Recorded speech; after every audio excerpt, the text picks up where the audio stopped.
Hello everyone, कैसे हो आप लोग। आई होप आप लोग बहुत बहुत अच्छे होंगे। तो आज की वीडियो कुछ अलग लेके आई हूँ। ये मेरा डायलॉग है एक तरीके से। तो आज की वीडियो कुछ अलग लेके आई हूँ आप लोगों के लिए। वीडियो का क्या टॉपिक है? आज का टॉपिक है कि जो छोटे बच्चे होते हैं वो ज़्यादातर क्यों रोते हैं, किस वजह से रोते हैं। ऐसे तो नहीं रोते होंगे, क्यों रोते हैं, क्या वजह होती है।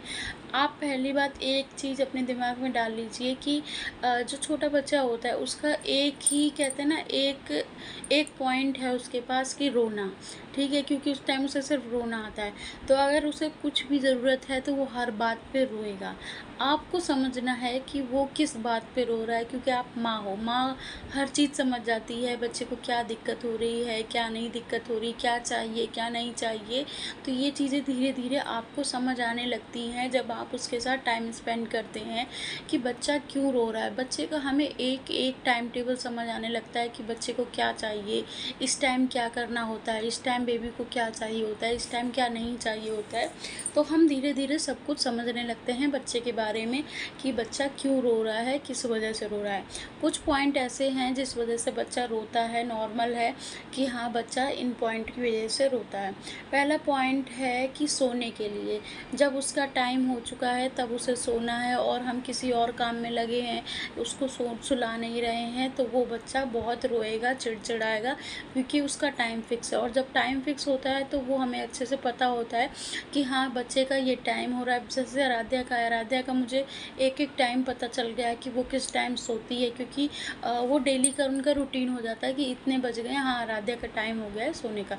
ऐसे न्यू बॉर्न बेबी के साथ होता है, उनका भी हमें धीरे धीरे समझ आ जाता है कि किस टाइम वो सोते हैं, किस टाइम वो जगते हैं। तो पहला पॉइंट है कि सोने की वजह से भी रोते हैं। दूसरा पॉइंट है कि भूख की वजह से।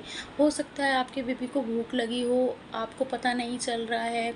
आप फिंगर ऐसे लगा के, पूरा ऐसे फिंगर नहीं, ऐसे लगा के देखिए, अगर वो उसको चचोर रहा है, अगर मुंह में ले रहा है, तो समझ लीजिए उसको भूख लगी हुई है।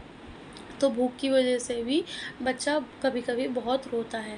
थर्ड पॉइंट है थकान। अगर उसको शरीर में दर्द हो रहा है, मालिश अच्छे से नहीं हुई है, क्योंकि न्यूबॉर्न बेबी की मालिश बहुत होती है, ज़्यादातर होती है। गर्मी में 2 टाइम होती है, सर्दी में 1 टाइम होती है। तो अगर आप मालिश छोड़ दे रहे हैं 1 भी दिन या 2 दिन, तो बच्चा को उस शरीर में थकान हो जाती है, क्योंकि उसको आदत हो चुकी होती है मालिश की। फोर्थ है कि डायपर। अगर आपने डायपर पहना रखा है, वो गीला हो चुका है, या उसने लेटरिंग वेटरिंग कर ली है, या फिर उसको मतलब अच्छा नहीं लग रहा है, क्योंकि किसी भी बच्चे को डायपर ज़्यादा अच्छा नहीं लगता है, तो उसको डायपर चेंज करिए, दूसरा पहनाइए। अगर आप घर में हैं तो कोशिश करिए कि ना पहनाइए उसको। लंगोट जो होती हैं, हम सूती कपड़े से बनाते हैं, वो पहनाइए। ये छोटे छोटे पॉइंट होते हैं जो कि बच्चे को बहुत ज़्यादा आराम देते हैं। पांचवा पॉइंट है कि बच्चे को डकार दिलाना। दूध पिलाने के बाद में जब हम कंधे पे डकार दिलाते हैं ऐसे ऐसे करके, और जब डकार नहीं दिलाते हैं तो बच्चे का वो दूध डाइजेस्ट नहीं हो पाता है, उस वजह से भी बच्चा बहुत रोता है, क्रैंकी हो जाता है और बहुत चिड़चिड़ाने लगता है। तो जब भी आप दूध बेबी को पिलाएं, कंधे पे रख के और धीरे धीरे धीरे धीरे धीरे धीरे उसको पीठ पे ठोके, जिससे कि उसको डकार जब तक ना आ जाए तब तक उसको डकार दिलाएं। तो ये कुछ पॉइंट हैं जिस वजह से बच्चा रोता है। इन पॉइंटों में से आप समझिए कि किस वजह से आपका बच्चा रो रहा है। सारी चीज़ें कोशिश करके देखिए।